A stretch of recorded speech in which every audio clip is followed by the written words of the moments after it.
Municipal ఎన్నికల నగారా మోగింది. ఫిబ్రవరి 11న ఎన్నికలు జరగనున్నాయి. ఫిబ్రవరి 13న కౌంటింగ్ జరగనుంది. రేపటి నుంచి నామినేషన్ల ప్రక్రియ ప్రారంభం కానుండటంతో అభ్యర్థుల ఎంపిక రాజకీయ పార్టీలకు టెన్షన్ గా మారింది. నోటిఫికేషన్ విడుదలైన నేపథ్యంలో రాష్ట్ర వ్యాప్తంగా ఎన్నికల కోడ్ అమల్లోకి వచ్చింది. తెలంగాణలో మున్సిపల్ ఎన్నికల నోటిఫికేషన్ విడుదలైంది. 116 మున్సిపాలిటీలు 7 కార్పొరేషన్ల ఎన్నికలకు సంబంధించిన నోటిఫికేషన్ను రాష్ట్ర ఎన్నికల కమిషనర్ రాణి కుముదిని విడుదల చేశారు. ఒకే విడతలో మున్సిపల్ ఎన్నికలు జరగనున్నాయి. ఫిబ్రవరి 11న మున్సిపల్ ఎన్నికలు జరగనున్నాయని కమిషనర్ వెల్లడించారు. జనవరి 28వ తేదీ నుంచి నామినేషన్లు స్వీకరించనున్నారు. నామినేషన్లు దాఖలు చేయడానికి జనవరి 30 వరకు అవకాశం కల్పించారు.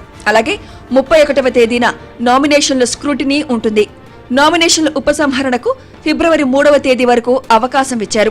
ఫిబ్రవరి 11వ తేదీన పోలింగ్ నిర్వహించి 13వ తేదీన కౌంటింగ్ నిర్వహించనున్నారు.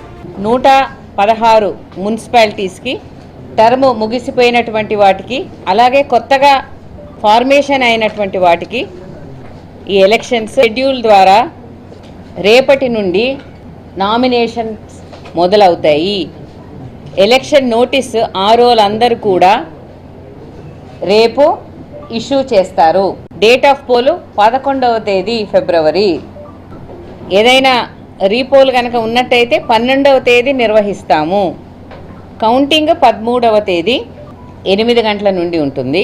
ఫిబ్రవరి 16వ తేదీన చైర్పర్సన్, మేయర్ల ఎన్నిక ప్రక్రియ చేపడతారు.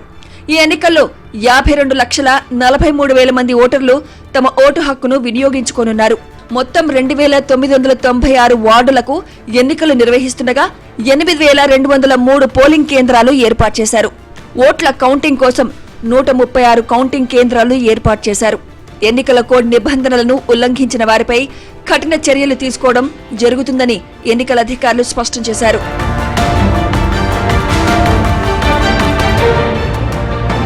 బుధవారం నుంచి అభ్యర్థులు నామినేషన్ల స్వీకరణ ఉండడంతో అభ్యర్థుల కోసం అన్ని పార్టీలు సతమతమవుతున్నాయి. ఇక ఈ ఎన్నికలు పార్టీలకు ప్రతిష్టాత్మకంగా మారాయి.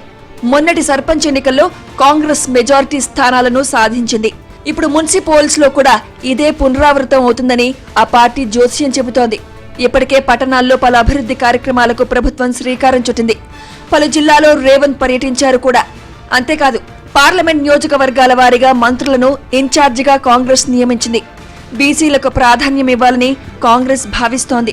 అలాగే కార్పొరేషన్లలో మహిళలకు ప్రాధాన్యం ఇవ్వాలని కూడా నిర్ణయించింది. మున్సిపల్ ఎన్నికలను అటు బీజేపీ కూడా ప్రతిష్టాత్మకంగా తీసుకుంది. ఈ ఎన్నికలతో పట్టణాల్లో పాగా వేసేందుకు కమలం ప్లాన్ చేస్తోంది. పలువురు పరిశీలకులను బీజేపీ హైకమాండ్ పంపింది. ఇప్పటికే క్యాడర్ కు దిశానిర్దేశం చేశారు.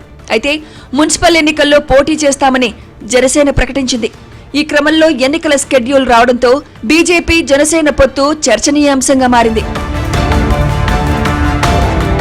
ఇక వరుస ఓటములతో డీలా పడ్డ బీఆర్ఎస్ కు ఈ మున్సిపల్ ఎన్నికలు చావో రేవుగా మారాయి. ఫోన్ ట్యాపింగ్ కేసు, కాళేశ్వరం అవినీతి ఆరోపణలతో బీఆర్ఎస్ నేతలు డిఫెన్స్ లో పడ్డారు. కేసీఆర్ ఫామ్ హౌస్ కే పరిమితం కావడం కూడా బీఆర్ఎస్ కు ప్రతికూల అంశంగా చెబుతున్నారు.